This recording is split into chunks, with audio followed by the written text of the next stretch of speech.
Albert Einstein ने एक बार कहा था और ये बात आज भी उतनी ही प्रासंगिक लगती है कि मुझे नहीं पता तीसरा विश्व युद्ध किन हथियारों से लड़ा जाएगा, लेकिन चौथा युद्ध लाठी और पत्थरों से। नमस्कार।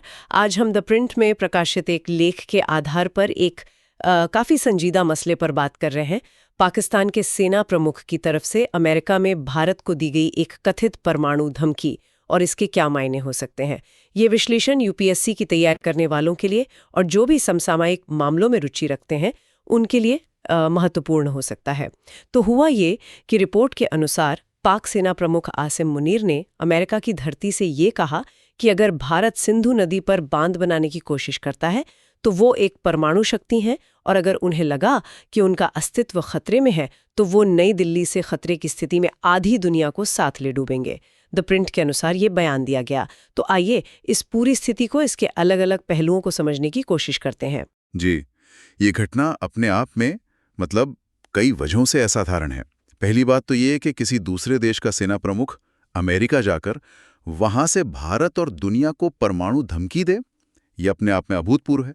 और दूसरी बात, जैसा रिपोर्ट में कहा गया कि उस वक्त वहां सीनियर अमेरिकी सैन्य अधिकारी भी मौजूद थे और अमेरिकी प्रशासन की तरफ से कोई स्पष्ट प्रतिक्रिया का ना आना, ये वाकई चिंता की बात है। ये सवाल खड़े करता है। बिल्कुल।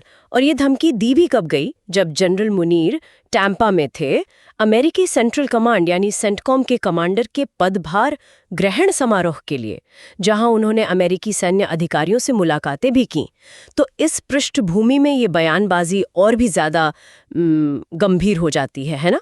सही कहा। और देखिए, ऐसा नहीं है कि अमेरिका पाकिस्तान के परमाणु कार्यक्रम के खतरों से अनजान है।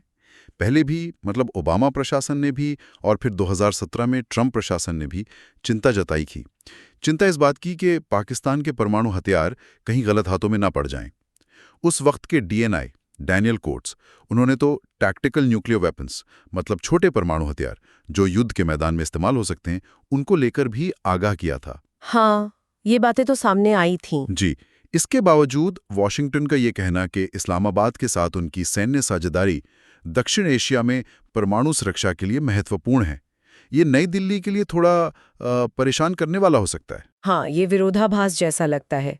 अब भारत की प्रतिक्रिया की बात करें तो भारत ने तो काफी संयम दिखाया है अब तक, अपनी आपत्ति भी दर्ज कराई है अमेरिका से। लेकिन ये जो द प्रिंट का लेख है जिसका हम जिक्र कर रहे हैं, वो ये सुझाव दे रहा है कि शायद अब भारत को थोड़ा कड़ा रुख अपनाना चाहिए। इसमें पाकिस्तान पर सैन्य दबाव और अमेरिका पर आर्थिक या कूटनीतिक दबाव बनाने जैसे विकल्प सुझाए गए हैं। हाँ, सुझाव तो दिए गए हैं। लेख ये भी कहता है कि भारत को यूएन में पाकिस्तान के परमाणु कार्यक्रम के खतरों पर एक प्रस्ताव लाना चाहिए। बिल्कुल। और इसी कड़ी में भारत का अपना परमाणु सिद्धांत याद रखना बहुत जरूरी है। हमारी नीति पहले उपयोग नहीं की है, हम पहले परमाणु हमला नहीं करेंगे। जी, नो फर्स्ट यूज। हाँ, NFU। लेकिन ये साफ है कि ये नीति उन देशों पर लागू होती है जिनके पास परमाणु हथियार नहीं है। सिद्धांत ये भी कहता है कि अगर भारत पर कोई परमाणु हमला होता है तो उसका जवाब बहुत बड़े पैमाने पर दिया जाएगा। Massive retaliation. बिल्कुल। और सिर्फ परमाणु ही नहीं, अगर रासायनिक या जैविक हमला भी होता है तब भी परमाणु प्रतिक्रिया की इजाजत सिद्धांत देता है। तो ये पक्ष भी मजबूत है। हाँ, ये स्पष्टता जरूरी है। और द प्रिंट का लेख एक और तर्क देता है, वो ये कि पाकिस्तान के लिए असली खतरा शायद भारत से है ही नहीं। अच्छा। हाँ, लेख कहता है कि खतरा उनकी अपनी बिगड़ती हुई सामाजिक आर्थिक स्थिति से है, आतंकवाद को कथित तौर पर जो राष्ट्रीय संरक्षण मिलता है उससे है, और सेना के दखल से है। अंदरूनी चुनौतियां ज्यादा बड़ी हैं। बिल्कुल।